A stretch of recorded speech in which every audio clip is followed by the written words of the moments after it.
Welcome to Daggers and Shadow Daddies. We're your hosts, Ryan and Adriana. Buckle up, Buttercup.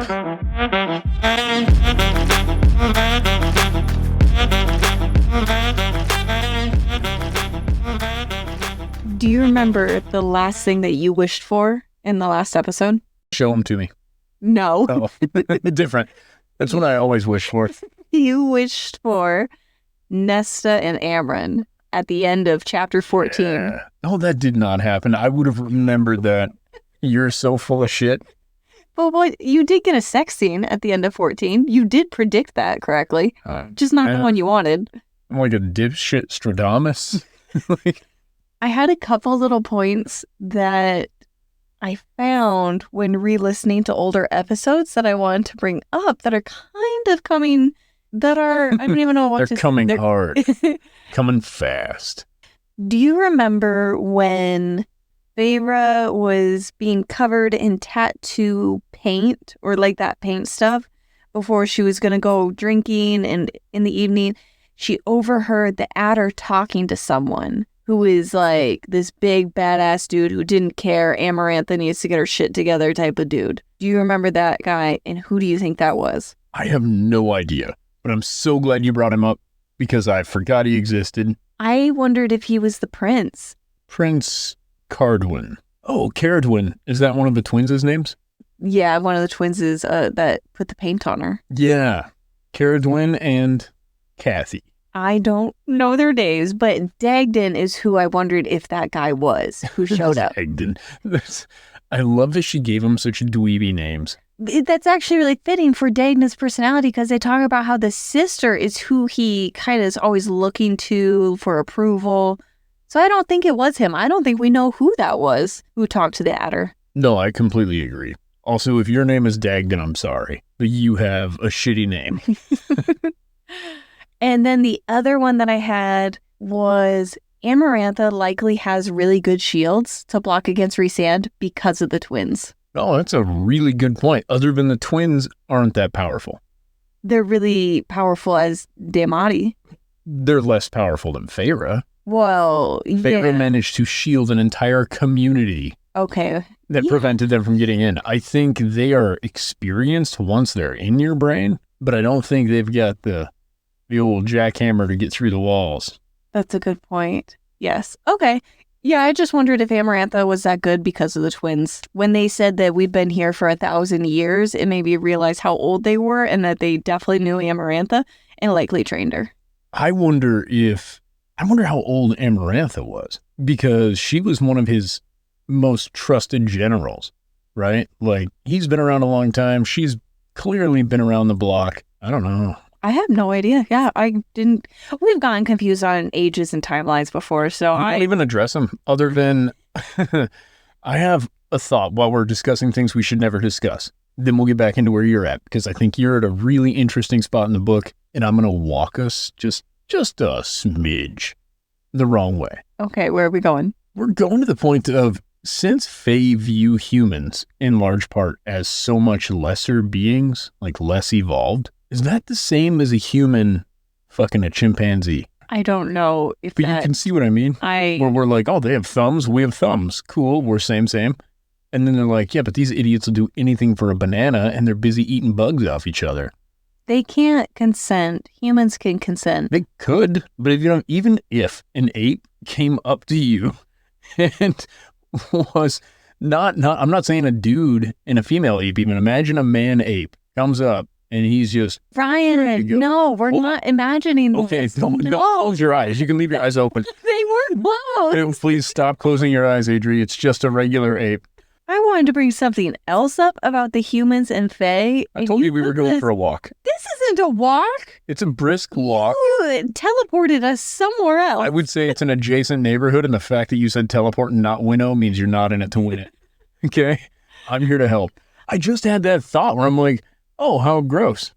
When listening to our last episode, you mentioned the King of Hybern is very particular in his wording with his bargains. Oh, you're just heading right back into the regular stuff. Kind of. Okay. Where do the monkeys come in?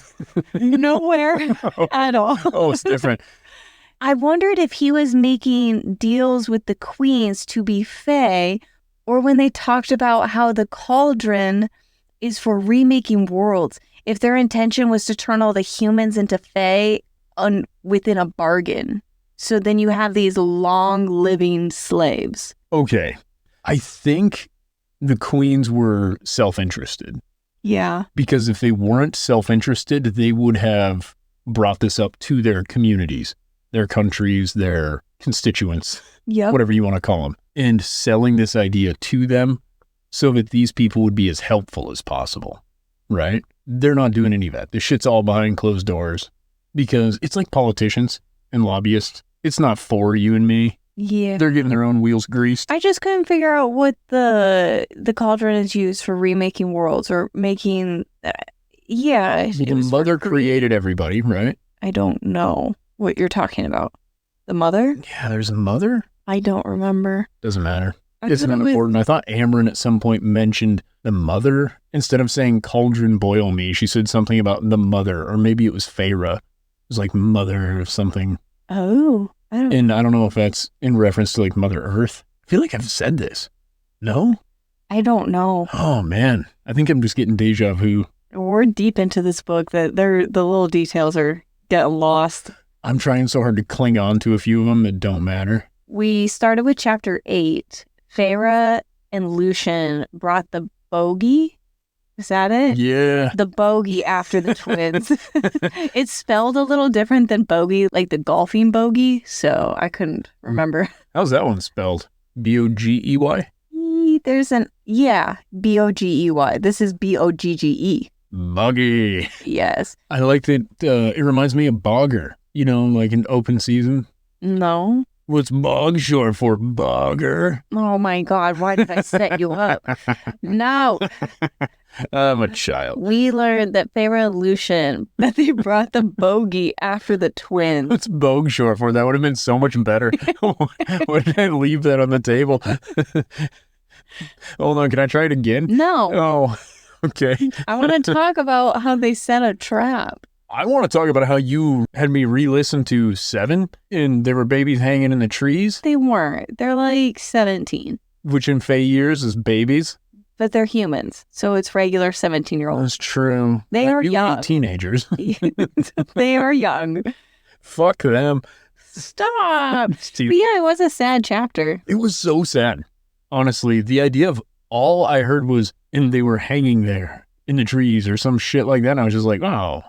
It was a brief image that related so much to, do you remember Jojo Rabbit? I don't want to be sad. I'm just saying, you see the shoes and you know it's his mom. Yeah. That's what I was thinking of. I'm like, oh no. And it really bummed me out.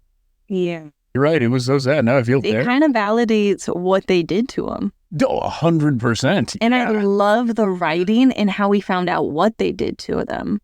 Such as Tamlin is chewing them out for what they did, and we slowly realize what they did through Tamlin. Yeah, and I like that Feyre and Lucian were on board with like, we're sicking the bogey on him. Yeah. What was with the other guy though? Brown-haired Rhysand. What's his name again? Jurian. He didn't seem to care. He wasn't jumping in there to defend anybody. No, he went and he kind of like woke him up, and then he went and stirred the embers in the fire. Literally stirring the pot. Yes. Both figuratively and literally. Okay. And we see Feyre winning the hearts of the sentries from her noble speech and Tamlin exploding and getting pissed. Yeah, Feyre's plans, but she's Oceans 11, 12, and 13 her way through. She is killing it. Everything is going exactly the way she said it was going to go. What really surprised me though with the twins and the bogey is that they didn't just dominate the bogey. Yeah. They were fighting for their lives. Well, they were also startled. I don't think that they packed for attacking something like that either. Wouldn't it have been better if she just like cut their Achilles tendons and then they had to try to fight the bogey? That's disturbing, but you did predict how they were going to die, one of them. Do you remember what you said? No, most of what I say is just words so that I'm filling dead air. You said that you wish that Lucian would behead one of them. And he did. He beheaded Brenna. Yeah, that was so...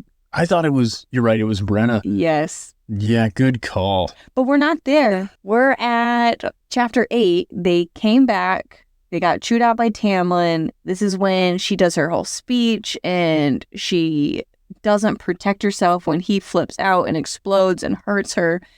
Sentries are a little more on her side. And this is the first sign of the bond being faint. When I re-listened, I made sure to take this note. It was the first time that she talked about she's trying to talk to Rhysand, and it was harder than usual to hear him. Yeah. And I think it was around this time that Brenna and Xaden started messing with her food. The whole Feybane thing is weird. Yeah. Yeah, it works perfectly. At one point, she had nothing. She had no powers left. Yeah, for like 2 weeks. Yeah. So Brenna and Xaden said that it was going to be about a few days of her being without her powers, and it ended up being like well over a week. They really overestimated how powerful Feyre was. I think it was the apple. But then if that was the apple, what did Lucian eat? Or is it just a power imbalance that he... I think all of their food had bits of it, and then the apple was just a super concentrated version, and she literally ate that 2 hours before battle. And after she has the moment with Rhysand, she's sending messages. They also send images. Yeah, they're sexting. It's weird. And you brought up that it could be an image, because I immediately was like, nope, this is bullshit. Yeah, because we were in the kitchen and we're listening while we're cooking, and she talks about how she sends him an image of herself sticking her tongue out, and then Rhysand sends an image of him with his tongue out but doing something else. And you're just like, wait, what? What did she do? No, I said, what? Like, they're very different. It's not what, it's what. They're so different. It's like Feyre was definitely in that image that came back. I did not think he sent an image of going down on her. That's how I took it. I know, and I'm really wondering how none of our conversations go this way. But what I will say is, what really bothered me about the idea that they can send images and nobody's picking up on this, first of all, there's a lot more data in an image than in words, right? Yeah, so she's trying to be like all sneaky, short words, quick, and then they're just like sending full image. Yeah, now she's just busting out the bandwidth for this bullshit? I think not. And also, if it doesn't consume any more magical bandwidth, you could Pictionary your way into all the information they're trying to say, but better. It's not even confirmed that people would know that she's even doing any of that. I mean, if you knew that you could do this, though, why are you not just sending Rhysand pertinent images as to what's going on? And just insert a little selfie here and there? Yeah, okay, sure, yeah. Send him some tatties. Cool beans. Because he loves them. I love these. Every single episode from here on out will have that. I say that easily 5 times in real life. I said it today at work, and the person with whom I am working had no idea what the fuck I was talking about. After they sent the images to each other, we learned about Seven Naga broke into the estate, and Ianthe had a vision beforehand. I believe I called this. You did. You thought, because I was thinking the Naga are real. She's actually telling us their signs, and you're like, no, she's setting this up. Yeah. Yeah, she did set this all up. Yeah, I thought the Naga would be real, but then that way she would look like she was some sort of hero. But one of them had a key, and I didn't think that these creatures were the type, or these Fae, lesser Fae, were the type to be communicating with, hold this key and come attack us, and then die? How did they get the key? Oh, I think she convinced them that it would be safe for them. Nobody's around. They're off checking out the wall. You come into here and loot this place while nobody's around. And then at the end of chapter 8 was really sad. The sentry was accused and beaten, whipped. Okay, I have questions. Did the sentry actually see her, or did Feyre implant that memory in his brain? I don't know, because she talks about how she lifted something. I wondered if Ianthe was blocking a memory and Feyre lifted it off so the sentry could remember. So Ianthe is also Daemati? I wonder if Ianthe uses spells similar to the King of Hybern. How he has his own powers, I'm sure, but he has a spell book. that does its own separate things. And I wonder if she does spells. Okay. All right. I'll take it. Yeah. Chapter 9, Feyre took care of the sentry. Like at the beginning, she's taking care of him and making a point, and nobody else cares. She's a master manipulator now. Yeah, she was laying down the groundwork. She was just demonstrating her mission to break down class separation between higher Fae and lesser Fae. Yeah, but also just a way to completely destabilize the court they're in. Yeah. She's a fucking monster. It ended up working. I was actually really surprised that it worked so flawlessly at the end. Well, again, you got that plot armor, girl. She's super Feyre in these chapters. Yeah. We do get old Feyre back pretty quick. As soon as she's back with Rhysand. Yeah. She was full dummy brain again. I'm like, okay, there we go. Good smooth Feyre. And you just pet her just spherical brain. I have Alice moved to the summer court. She went home. Yep. And Jurian is very clever. He was picking up on Feyre's plan. Like, he could see straight through her. He knows Rhysand. He knows all of that. And he could tell what her plan was. Yeah, Jurian is the Batman in this scenario. Sherlock Holmes might be a better. Yeah, Right. very observant is what I'm getting from Jurian. Yeah, and he seems like he's going to be an interesting character. Yeah, I use him more. I don't. He reminds me of old Rhysand. Old Rhysand was an unapologetic dickhead, Yeah. and I really miss that. Now Rhysand's all this, oh, super lovey-dovey. Nah, fuck that. Well, we get to hear more from him than just one-liners. Yeah, Oh, you liked it when he wasn't talking much. just stay there and look pretty, Rhys. Why don't you keep fucking that lady under the mountain so good she begs? Never get over that. That guy's such a dork. Feyre eats the apple, talks to the twins. This is when we learn that they have like 100,000 soldiers, and then it's like double that from other territories. Like, Allied forces. yeah. Yeah. And someone powerful made the holes in the wall. Yes. I don't understand who that is, how that works. It sounds like there are 3 holes that are different sizes. You giggled the last time I did that. I don't even remember what it is. There are 3 holes, different sizes. You try not to giggle when I say what you just said. Hold on. There are 3 holes, different sizes. Somebody very powerful in those bad boys. I didn't say it seductively. I didn't either. If you took it that way, that's just because of the verbiage. Who do you think put the spaces in the wall? I don't know. I had a moment where I theorized maybe Amren. So Amren was this super powerful entity, right? Ooh, and the first one they visited was very small. Right. And I wondered if either it's Amren or it's some beast.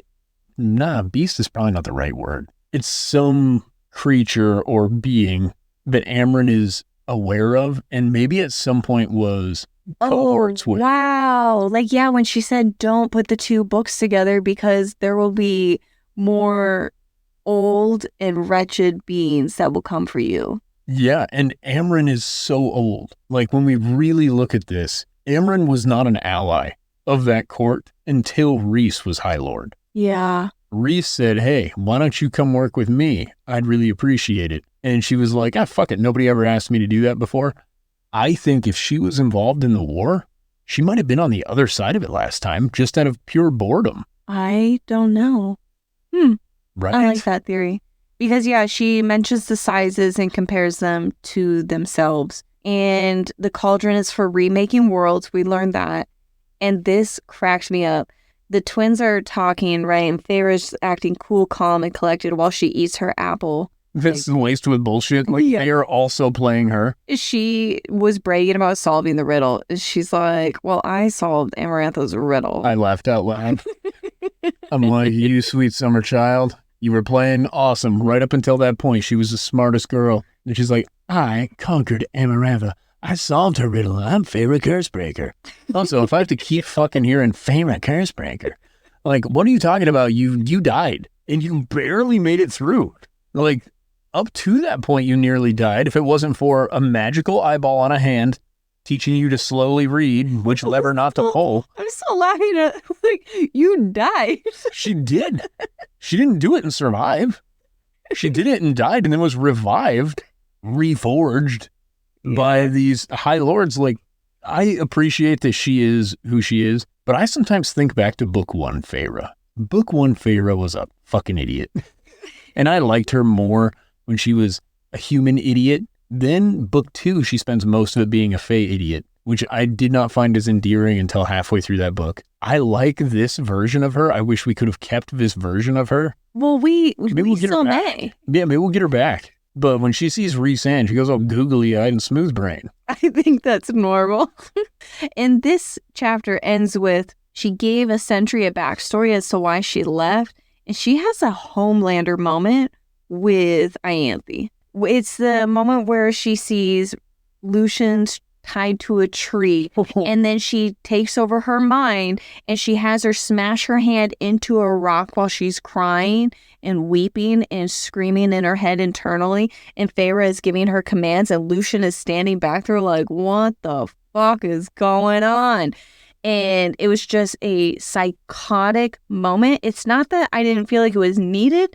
This was the moment. You said, is it jarring to see the character shift in Feyre? This was my jarring moment. Seeing somebody else do this moment wouldn't be that jarring, right? Because it seemed... If you saw Rhysand do it. Yeah, it would have seemed within another character's reaction to the situation. But to see Feyre react this way, that was jarring to me. So I know that this was brought up in that moment, but do you feel like she kept having her smash her hand more because of what she was trying to do to Lucian, or more because of what she attempted to do to Rhysand, or that Feyre just fucking hates that she manipulated Feyre to that degree? I think it's all those things, and there's one small other thing, is throughout these books, she discusses Ianthe taking advantage of other men. Mm-hmm. So I think the hand is like representing the damage that she has done to all of these men, not just those two. And I bet also what she did to Feyre.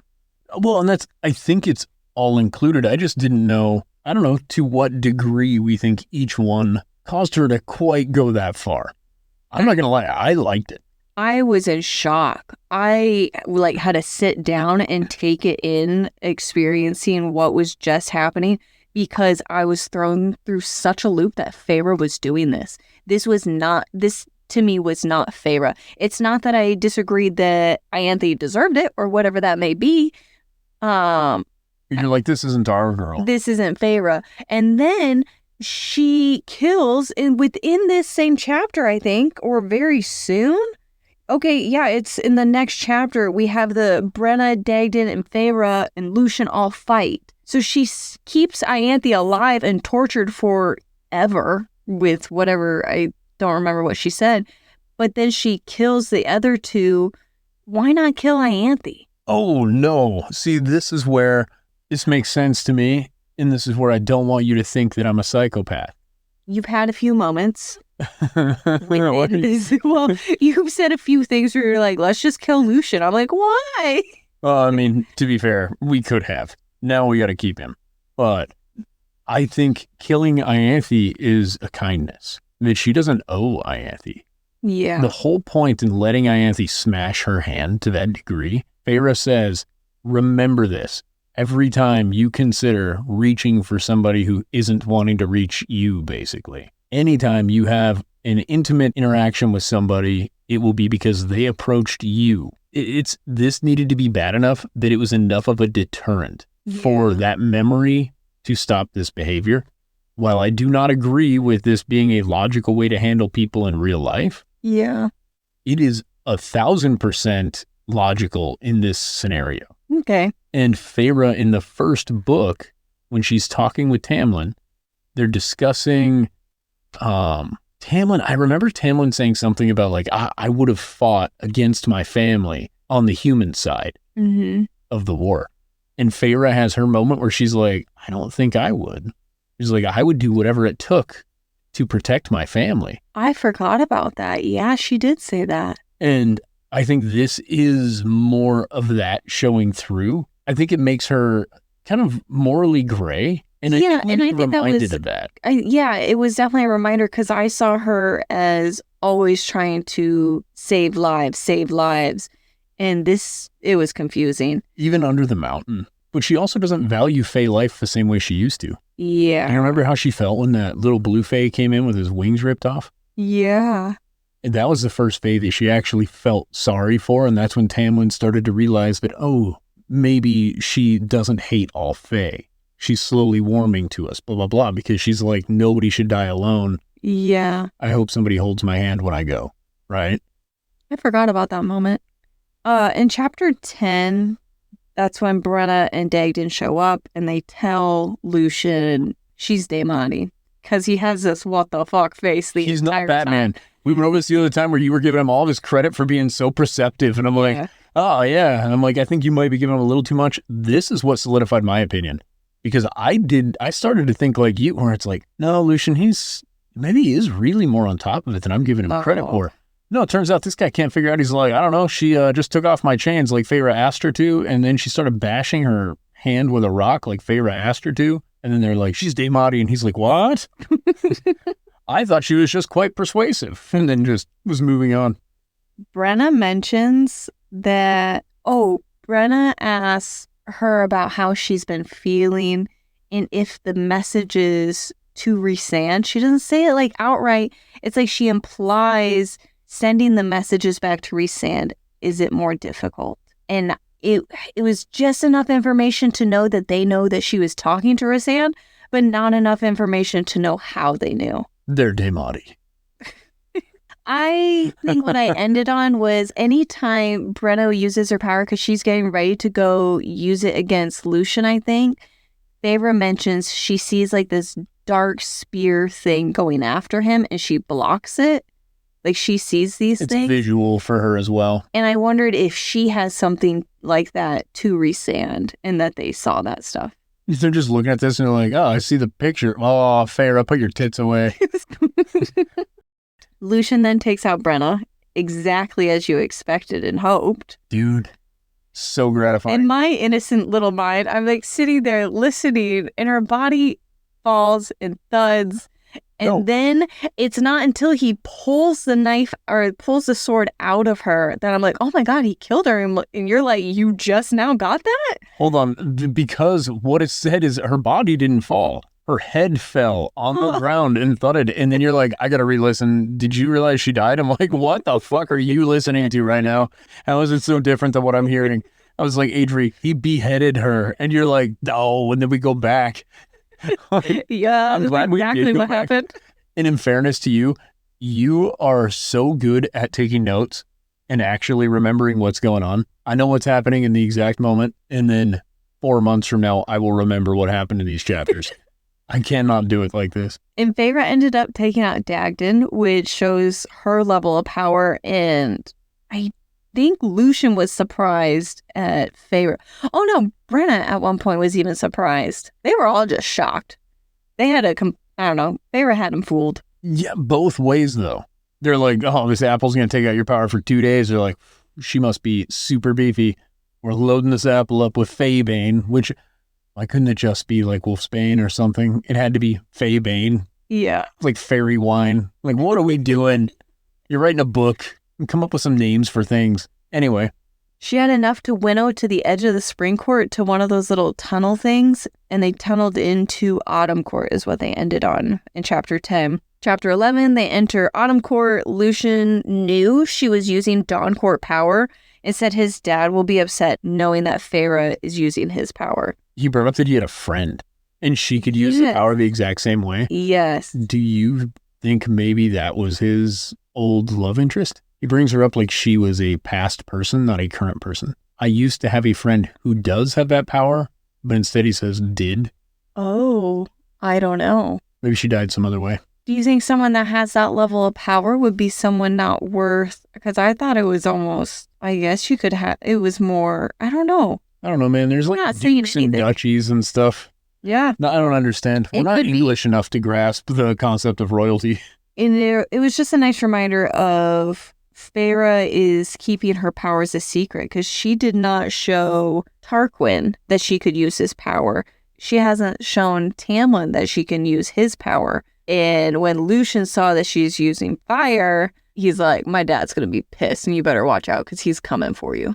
Did she not show him that she could use fire when he came to get her? No, she shape-shifted, but he thought that it was Rhysand's fault because she just grew the wings, almost as if... She winnowed, grew wings, but didn't she also have talons or some shit? Like, I thought I remember there being something along those lines. I don't where know. It would have been more obvious that, oh, she can do the same thing as Tamlin and as Rhysand. That would have been a bit of a hint. Yeah. Her having Rhysand's power at all is a bit of a hint. Yeah. I don't know. Good point. Lucian's just not observant. That's what we came to on the last chapter. What a bummer. I think he's going to become good again. Chapter 11 was a little boring because they... Bankruptcy. Oh my god. Never mind. Stop. I'm so sorry. They caught some fish, found some apples, and then the brothers just arrive at the end of the chapter. I would like to point out, they make it seem like Lucian had to go live off the land in the Autumn Court, which cracks me up. She's like, he loves this place, which I do think he does love the Autumn Court. That's why his room and stuff is all decorated that way. I think he's going to be the next High Lord there. Yeah, I would agree, because Cassian has to kill his brother, Andrus. Yeah. I can remember Andrus' name. That's crazy. I don't know the other one's names. I really oversold myself. Than me. Really oversold my talents. It wasn't until this section of chapters that it finally clued in that, oh, I think Lucian actually might become a High Lord of the Autumn Court. I never thought he was going to.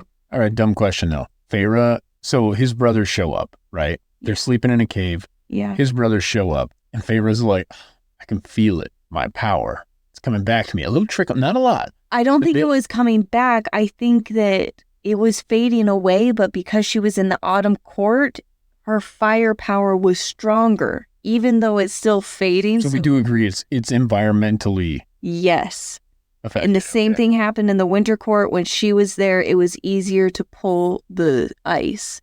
And when she was in Summer Court, it was easier to use the water. Okay, so if you're in the scenario with other fire wielders... I don't know why they were affected by the fire. They weren't. She used it to hit the rocks and make the cave close up on them. Lucian hit the rocks. She made like a wall of fire, and I thought they could just walk through it, but they couldn't. I think the smell of the burning hair. Oh. That would prevent me from doing it. Oh, okay. It doesn't just wash out. You're like, she's going to run out of power eventually. Either way, whatever they did, it worked. They got away. It didn't work. It worked well enough. They got away. Well, they got a ways. They didn't get away. They got all the way to the Winter Court. I was shocked that they showed up at the Winter Court. I think those guys were just waiting for him to finish climbing the mountain. The other guys are like, okay, fuck it. We'll meet him over there. Like, I don't think they were chasing him the whole time. I wondered if they thought they were just going to die and they were just waiting in an area to see if they showed up, and then they did. Yeah, that makes some sense. And they had a cuddle in the cave. Naked. No. They should have. She said it was body heat. You're not getting a lot of that through a tunic. It wasn't as bad as this of a scene that I was expecting of we need to use each other's body heat. And there's like this pause of, you know, it's coming almost, but it wasn't bad. It seemed like Lucian wanted his final moments thinking about Elaine, which was really nice. And Feyre also, but yet not to Lucian. She's just like, I didn't respond. I didn't answer this. Yeah, it's Feyre being kind of an asshole still with Lucian. And I get it. Yeah, I think it was fair. But also, I'm like, Lucian, quit being a weirdo. Like, he's like, tell me about Elaine. You're like, you're both dying. Do you think she just wants to discuss her sister and get you all hot and bothered just beforehand? Get the fuck out of here. I was surprised that Feyre didn't answer his questions because he was like, how long did it take for you to realize? How long this? Because Lucian was worried that Elaine would do what Feyre almost did, marry the other man, and then Lucian would have to just sit there on the sidelines, which falls back into my thing that I don't think it's the mating bond like they said that they talk to each other. Like talking to him through our mating bond, because is Lucian just going to be like hearing Elaine's thoughts the whole time she's married to another man? You brought this up a while back, and it was such a good point because I was like, oh yeah, and she does repeatedly say through the bond. Yeah. And you're 100% right. If every mated pair has this sneaky link kind of thing, that is fucking weird. I think it's a mix of two. They have this thread pull drive to each other. That's the mating bond. And it's that drive and pull connection that she uses her Daemati skills to send messages to. Because her Daemati skills are within a certain range, but she can use her Daemati skills with Rhysand even farther because of that. She can select him from anywhere. Yeah. Which is super rad. This does lead me to another question. Amren says he cannot remove your mating bond. Mm-hmm. But he can give you a fucking apple that shuts it off for 2 weeks. Yeah. Right? I was really impressed with Faebane. I was quite impressed with that apple. Honestly, they're like, Granny Smith is going to get you, motherfucker. It was so cool. Well, they don't even use this knowledge in their own tactics and scheming. No, they seem more like overpower them with force. And they won't be able to, because she thought they had an army of 10,000. Turns out it's 100,000.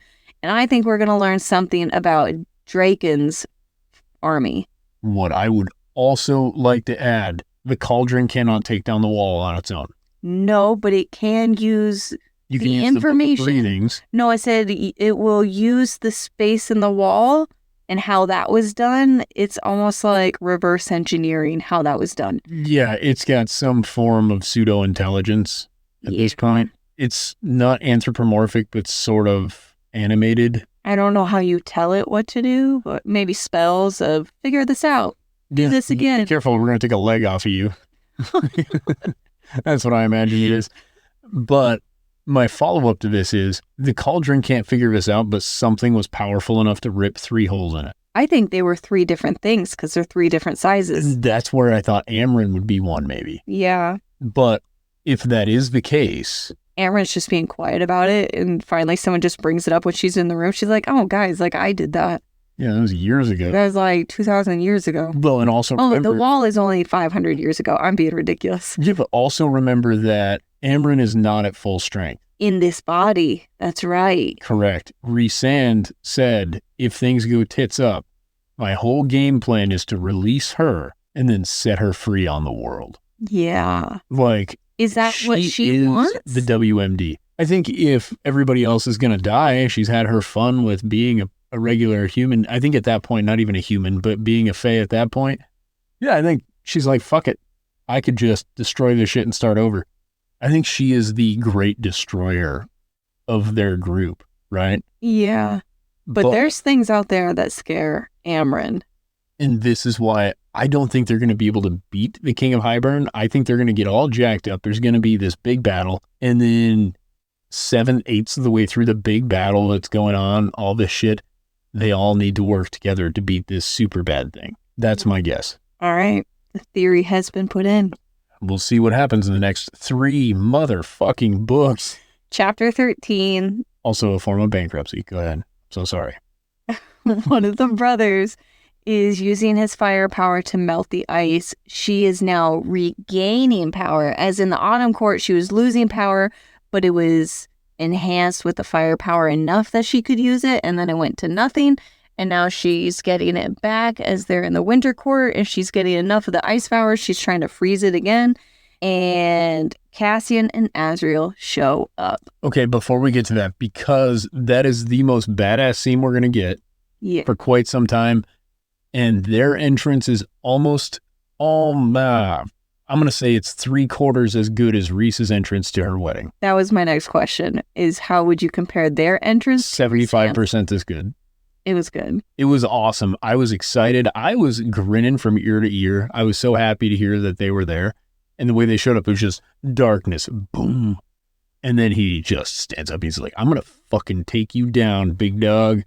And then he's like, drop my woman. And that guy's like, fuck it. A little more grip on her. And he's like, you will die.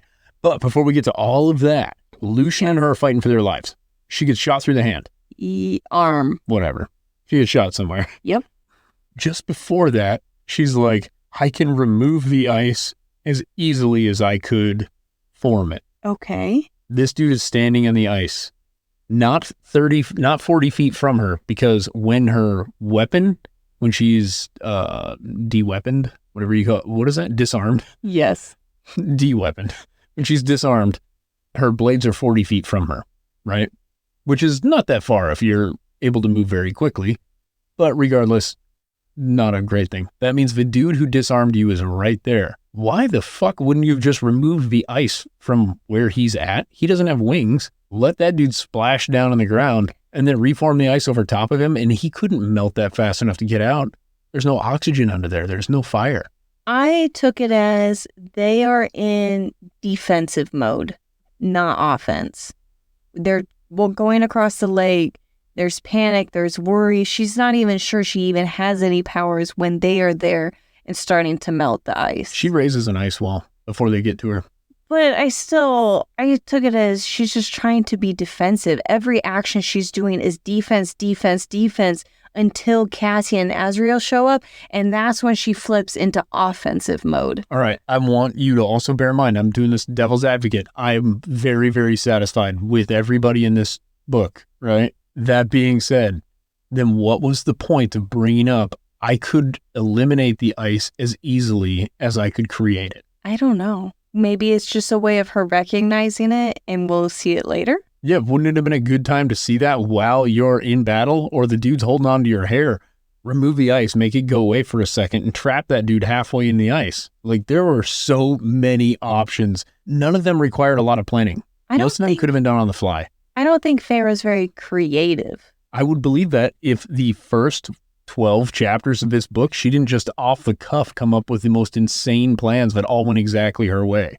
And it wasn't like there was any planning phase. It was as everything happened, she had a magic solution. I can't defend it. Like, I can't. The guy's like, oh, I put fire around your wrists and ankles so you can't move. And then Cassian shows up and she's like, and then I put ice on that fire and took it out. And it's like, what? You could have done this. I think that you're missing the part where she's running and hiding and just moving forward to get away until her friends show up. And it's showing how much better she is as a person and her strength when she has her friends. She mentions, my friends are here. My friends. I missed you. My friends. Yes, like that was such a big moment. And I think seeing how she used her powers was another way of showing us that. Are you saying that nobody told her life was going to be this way? Is this a song? What if I do this? Would this make more sense? Oh my God, this. Why didn't I catch it? I don't know. I love that you didn't. So they show up. She shows mercy to them and states that she is High Lady. They're like, that's not a thing. She's like, well, it is now. She's like, check the tats. Yep. So other people can read the tattoos? I think that's the only point of the tattoo. Near as I can tell, it's a billboard she put on her body to say, I'm the High Lady. And nobody else could have those tattoos for some reason. I saw the tattoos as like almost in another language that only the Night Court people can read.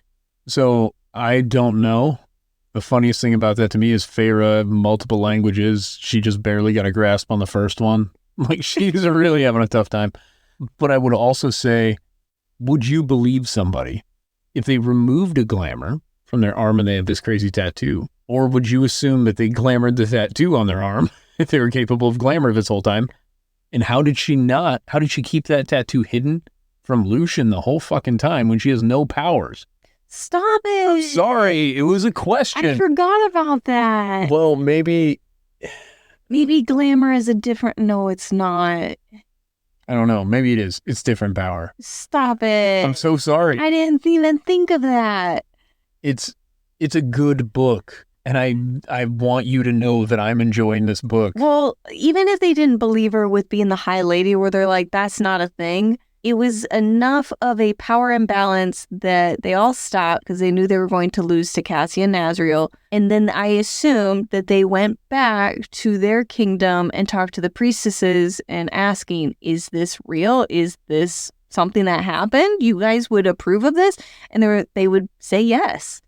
Because one of those guys was Daemati, and they could send them a picture of what her arm looked like. They don't need to. Just that question of, is it possible for Feyre to be a High Lady? I didn't think that was a thing. I assumed that they just go and talk to one of the High Priestesses and ask, is that a thing?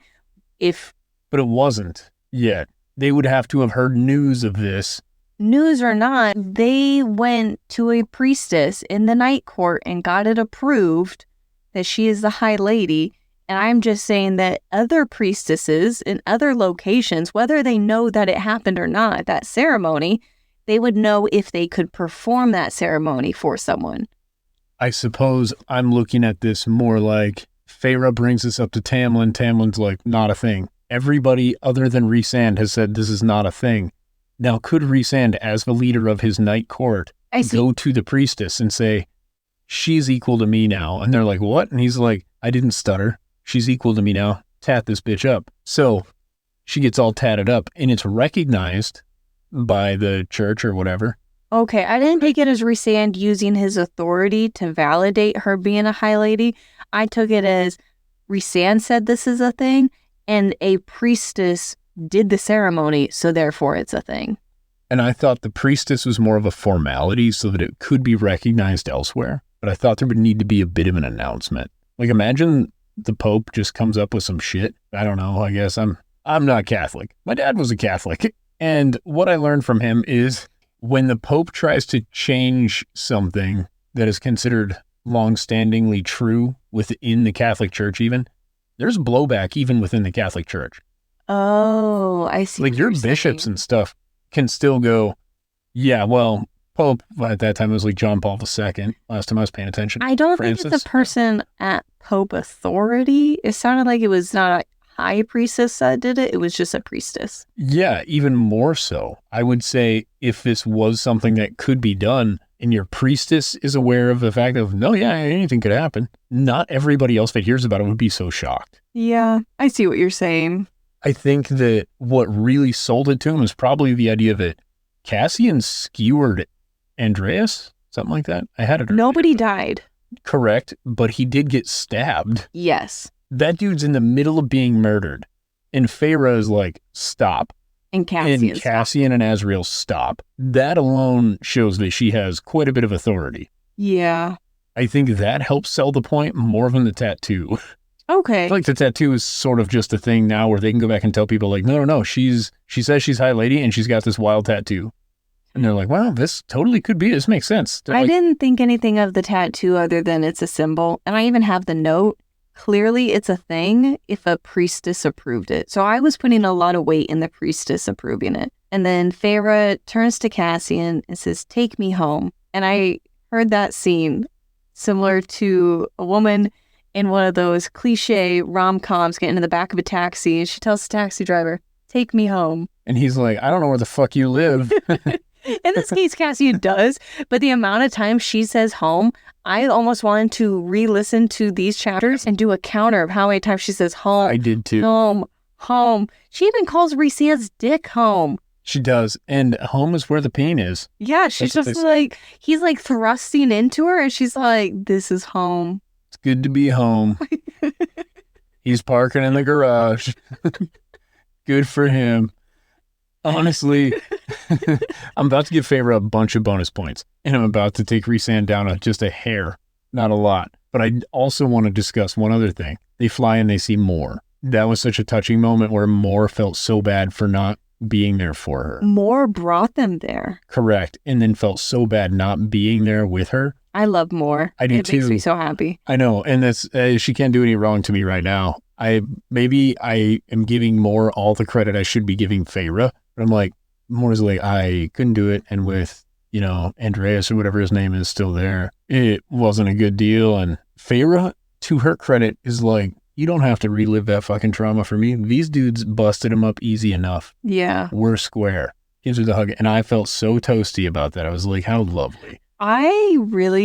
This is one of like the moments that I was gushing, I guess. I don't know. It made me really happy to see her meet Mor when she's flying back with Cassian. He's like, I missed you too, Feyre. Yes. Kind of thing. She's looking over and she sees Azriel and Lucian awkwardly, like, it's like two dudes on a motorcycle trying to not look weird. Well, one of them should be backwards. What should happen is you're not sausage to sausage and you're not nut to butt. You know what I mean? But he has to use his wings. In this case, you have wings back there. Yeah. I don't know how you do it. Honestly, you hold on to each other's arms. Like, one of you's dangling is what happens. If I'm in this situation and I'm feeling as though my masculinity is fragile being carried, Now, am I that kind of guy? No. I'd be princess carried through the skies and I'd be staring into his eyeballs. You would be like, can I borrow her Bjorn, please? Honestly, don't even need it. I want to be princess carried by a strong Illyrian man with 40-foot wings rocking. I want to just take note and be like, wow, you, sir, have the biggest dick here. And I get to be carried That's by right, you. Azrael has. Yeah, he does. He's the big swinging dick. And I'd be like, listen, if you get hard, I mean, just sit on that thing on the way there like a broomstick. Whoa. No, I think what I found so endearing about this is we learn his last name is Vansera. And he decides, he's like, I don't use that fucking name. Well, so she doesn't hear the last name from Lucian. She hears it from Cassian. They're not even near each other. And he's using his full name. He saw, and I can see Cassian doing that because of their history and his knowledge of Lucian's family. But Feyre learns of his last name for the first time, and then she introduces him with it. She has never been introduced to him that way, and I just found that socially wrong. I don't know how to describe it. Well, allow me to offer you another question. Can you name another character we've got their last name other than her? I even forget her last name, and it's like Archeron. Yeah. I'm killing it. Yeah, their last name is Archeron. We don't know anybody else's last names. Yeah, we don't know Rhysand's. Correct. We don't know Tamlin's. We don't know Cassian's. We don't know everybody else's like Cher. They have one name. That's it. Who are you? I am Rhysand. Rhysand what? Just Rhysand. Rhysand of the Night Court. Tamlin of the Spring Court. Cassian what? I don't know. I didn't think they had last names. And then we have our boy, our young man, Azrael of the Dawn Court. You were ridiculous. Chapter 14. This is another one where it just made me so happy. Lucian hears children laughing and playing. He's asking questions. And then Amren just shows up and she's just a badass. And Lucian's fucking terrified and shows her the respect that she deserves. And he is mocked for it, but he does not back down on giving that respect to her. And I loved it. I also like that he took the time to, when she said Lucian Vansera, and he's like, Lucian will do. I don't use my last name. Makes me think that there might be bad blood between Amren and the Dawn Court. I saw it as there's bad blood between him and his family, which we're aware of. If I don't get along well with my family and I'm meeting somebody who's unfamiliar with my family, what is the point of me saying, don't use my last name?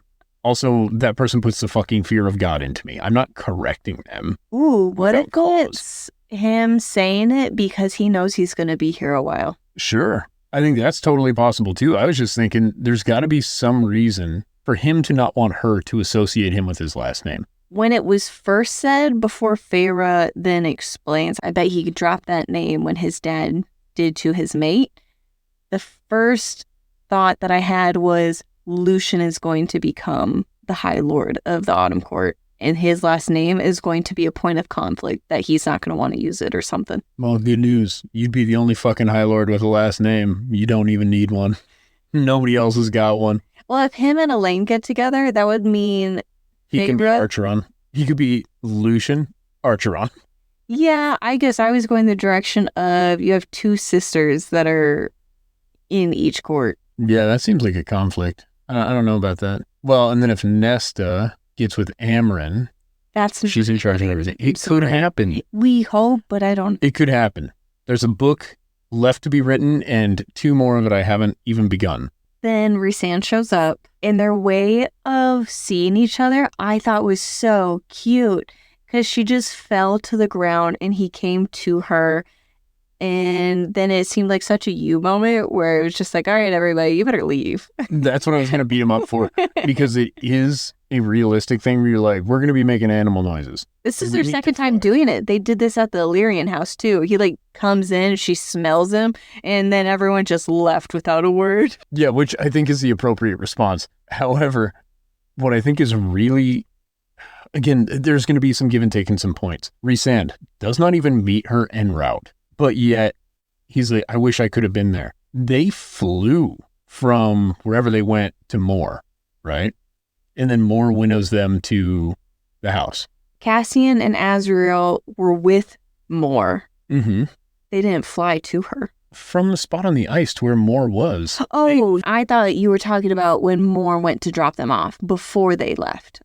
You're talking about they came back and Rhysand didn't come meet her. Yeah, I had a problem with this.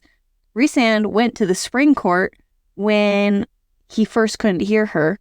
He was there when Tamlin was freaking out. Being overthrown, basically. Rather than going back to the night court and waiting, he goes to another continent. So far away that when the bond does come back, he can't just be there. I'm assuming he went to meet Miriam and Draken. I don't know. He talked about something with the queens. Oh, yeah, and he was scoping out. That's what it was. He was scoping out the queens' place. But it was so far away, he couldn't get back until right in this moment that we were talking about in chapter 14. Which I just find odd because as soon as he's crossed the wall, he could winnow anywhere. That's been what's happened. You know what I mean? Yeah. So as far, he could have got across the wall and winnowed to where Moore and them were. Oh, okay. Now that I see what you're saying, that would make sense that it would take a long time because he gets past the wall. He has to fly the rest of the way. The queens are like past the human lands by quite a ways. I guess my point is he was so close on making it in time, but the difference in time of him being there versus not being there to meet her was Amren meeting Lucian. Because he's at the house as soon as Amren and Lucian are not even completely done meeting. He's there. Yeah. So you're telling me that 20 seconds, I don't know. I'm just saying, I think he could have went to at least where Moore and them were. I don't think he could have been out there on the ice, right? Okay. But in the time it took them from flying from the ice to where Moore was. But he has to have a dramatic entrance. Doesn't matter. I'm taking a half a point from him for that one. Everybody get the fuck out. I completely understand, but you get a half a point deduction because your first thing with her is, I'm going to sex you up, not immediately like, oh my God, why couldn't I hear you? It'd be like you being in a car accident, but you're not mortally injured. You just text me, I was in a car accident. I'm like, oh, I'll be home as soon as I can. You arrive home. I arrive home at roughly the exact same time. And my first thought is, kids, go outside and play. I'm going to fuck your mom. Instead of, holy shit, what have you been through? How can I help? I think that's the difference, and that's why it's a half a point deduction, because then as I'm like, I'm going to fuck your mom, I'm carrying you up the stairs, and I'm like, oh, what happened? You have this injury on your arm that's not completely healed yet. That's crazy. Also, let's now discuss other things. I'm giving Feyre plus 5 points on this. She's right back to like a 10 on this one. Feyre asks about her sisters. Yep. Which I think could have been done through imagery. They have a full conversation of cleaning up all information of what happened after Feyre. They cleaned up. How did the boys heal? Yeah. All of these things. And they're both getting points for this. Feyre gets more points because, honestly, my expectation of Feyre was very low. You're so mean to her. No. I like Feyre, but if I raise my expectations so that Feyre makes the right choice every time, how much would I hate this book? Like, I loved first 13 chapters of Feyre. She might be back. She could be. But the way that she took that bath makes me think that maybe not. I don't know. I do like that they explained this, that after he snaps her clean, the essence of the dirt is still there. And it reminded me of when she came back from the Weaver's house. And I think you told me it was Amren who snapped her clean. She still felt it. She still felt gross and wanted to take a bath. And then hearing this, it just kind of validated it. 100%. Honestly, this chapter could not have gone any better outside of however it ended. I think I went to bed. It's really sad because after they have sex, there was this really cute scene that I wanted you to hear. We can start this off with that cute scene. And I'm sure them having sex was probably great. I liked the other ones where the way it was described, where like we had sex on a roof and that was the end. I felt like their sex scenes make me question how straight I am because I'm not into them. I think I'm probably the straightest human I know. And again, I'm more than happy to play gay chicken with anybody, but I'm the straightest human. They do nothing for me. It just didn't do it. There's only been one scene in all three of these books that have elicited feelings. Oh, I remember. This is Rhysand's enormous member slowly thrusting and then him fingering her. I honestly, what I think this is I think the author is really good at writing, but probably has in her personal life a very vanilla sex life. Because this isn't bad, but it isn't enough. And again, as me saying this, even for me, sometimes I'm like, wow, this is fucking boring. You have all of these superpowers and you guys aren't playing with this shit at all. You are fucking up. Yeah, that's a good point. Of things, if Rhysand extended shadows that lightly restrained her and then started doing some magic, let's say. Are you gonna start a scene? I think I could. You know what? I'll make you a deal. I will write one from this perspective. Okay. I'll keep it down to 2 minutes. Okay. And I think I can do as good of a job as she did or better. Okay. I'm curious to see what you end up writing. What do I get if I win? I don't know. Depends on how good your writing is. What do you mean? If it's good enough writing, then it sounds like you get laid. If it gets you horny enough. Yeah. That is the prize, actually. That's good. So what happens if it's not good enough? Then I'll be like, good job, babe. If it's the right time of the week, it seems like a gimme. And if it's the wrong time of the week, it wouldn't matter how great I wrote this. You're going to be way too stressed when we lay down. It isn't written necessarily even from the idea of Rhysand so amazing. Yeah, I just don't know. It's a lot of penis talk, really. That's what I'm saying. There's no foreplay. There is foreplay, but even the foreplay is so vanilla. It's just focused on nipples. It's focused on penis. It's not focused on the mood. Yeah, I think that's because the whole book is supposed to be your foreplay, your emotional foreplay, that when they finally get to it. Yeah, like when she made, what's her name? Not Amarantha. I do this every fucking time. Priestess. Ianthe. Yeah, you know, like the foreplay of when she made Ianthe just crush her fucking hand over and over. Maybe the kids hanging in the trees. Stop. You know what I meant. I do. And it was around the time that he's thrusting into her. I think he finishes, and she talks. I think? He does finish. Oh, okay. I'm just talking about. I wasn't there for this part of the book, so I'm just checking. He finishes while saying her name. Miss Archeron. And this is when she says that he is home.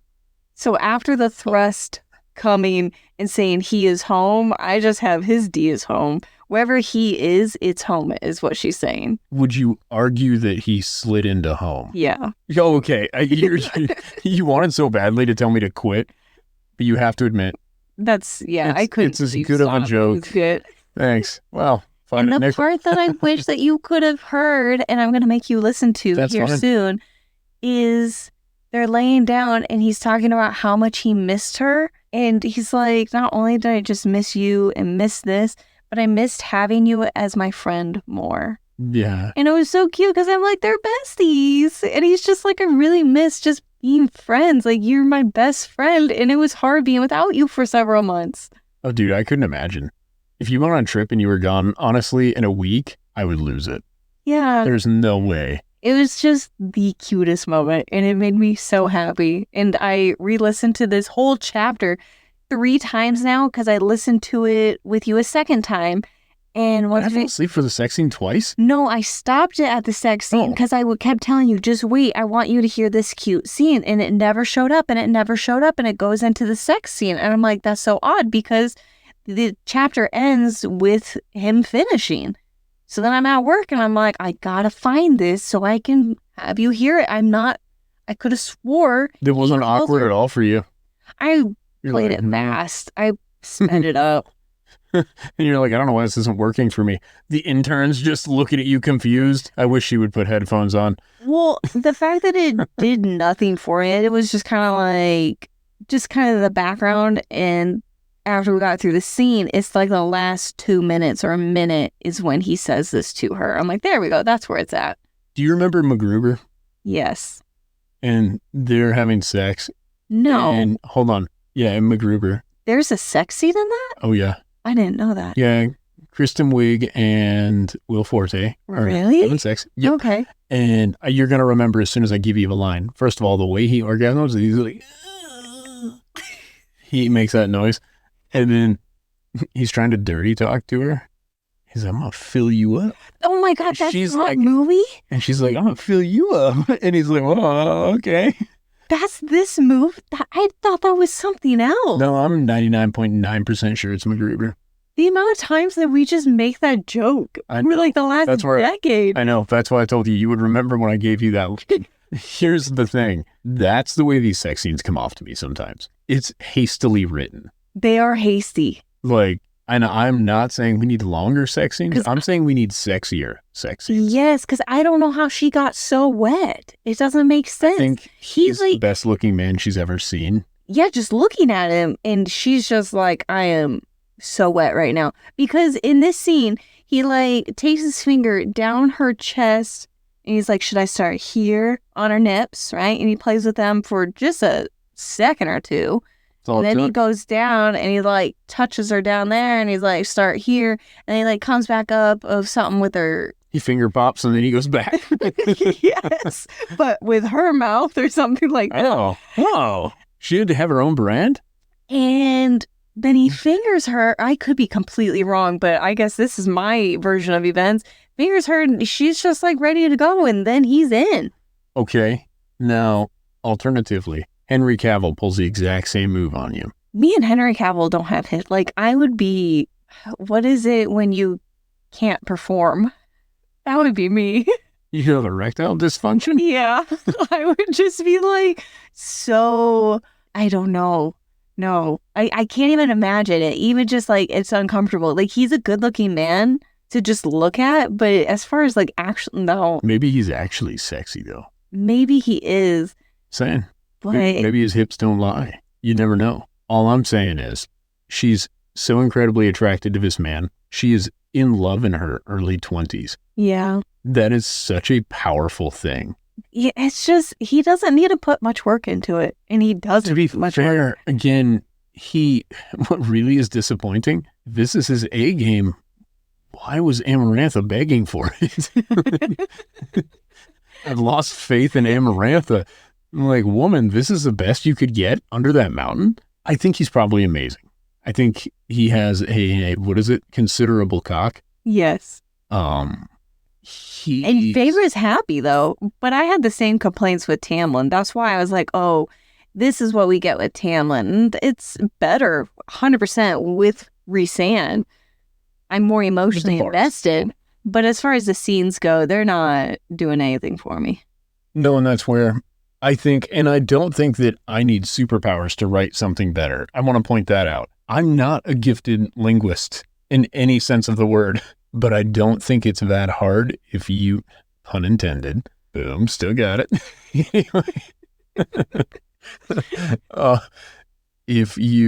I think if you have an active sex life with somebody whom you're trying to impress, most people could write something better than this. I think it's trying to pander to too many audiences. It's enough that it is a sexy scene, but it's not. If she made his dick bigger, could have even got the donkey show crowd, but she just didn't have the balls to do it. I don't know. It was just, I was expecting a little more and I didn't really get it, but I think I'm just holding it to too high of a standard of what I want out of a sex scene, and that's okay.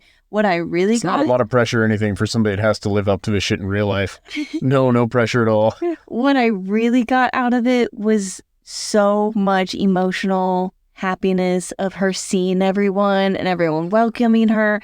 And then at the very end, Rhysand saying, I really missed you as my friend. It just tore me apart and I loved it and it made me so happy. Yeah, I would like to hear that part. I mean, I think I kind of got the gist of it from what you said, but I'm happy to hear it as well. I think what makes Rhysand so valuable in this story as being semi-irreplaceable is that he builds Feyre up. Yeah. He doesn't hoist Feyre on his shoulders. Yeah. He shows her how to stand tall, kind of on her own. And I think that with the phrase you keep saying about him being excited to have his friend back, that's the thing about Rhysand that I like more than any of our other half-ass protagonists. Even in the Empyrean series, he values her outside of those things. And that's why I deducted half a point from his first inclination being like, let's fuck. Because I have a higher standard for him than that. Yeah, and he did end up acting appropriately. It's only the half point. Yeah, it's a light correction. Rhysand's amazing. I want more Amryn. I want to know what the fuck Nesta's up to. Yeah, I think I'm expecting these next chapters to be more about the sisters. What do you think? I'm worried we're not going to get shit about the sisters immediately, other than like a little bit of struggle, kind of a coming of age type thing, only them learning to deal with who they've become, because it's not that different than Feyre's journey. Yeah. So I think if they're able to work through that too quickly, it'll feel unearned. Other than Nesta is so iron-willed. There's something weird about Nesta, though. Like in general, right? She sees through the glamour. She decides to take more power from the cauldron. I don't know what the fuck she's going to do. I almost wonder she would make a good villain in this. The cauldron's power taints her mind, and she isn't doing it because she's evil. She's doing it because it's how she sees best to keep her family safe, is through control, and she ends up trying to rule the world. I don't think that's how it's going to go. That would be a whole different book series, but it would be badass. You are ridiculous. I love you. I love you. You're my bestie. You're my bestie. It was a great time. We had fun. Now get out and go live your life. No, wait. No. Thank you all for listening. We appreciate and love you all. Please follow us here, TikTok or Instagram at Shadow Daddies Podcast. And then go live your life. Bye. Bye. Get out. We're done. This was Daggers and Shadow Daddies. Now it's my time. Toodaloo. It was fun for us. I hope it was fun for you. But that's all we've got. Goodbye. Come back in a few days. We love you.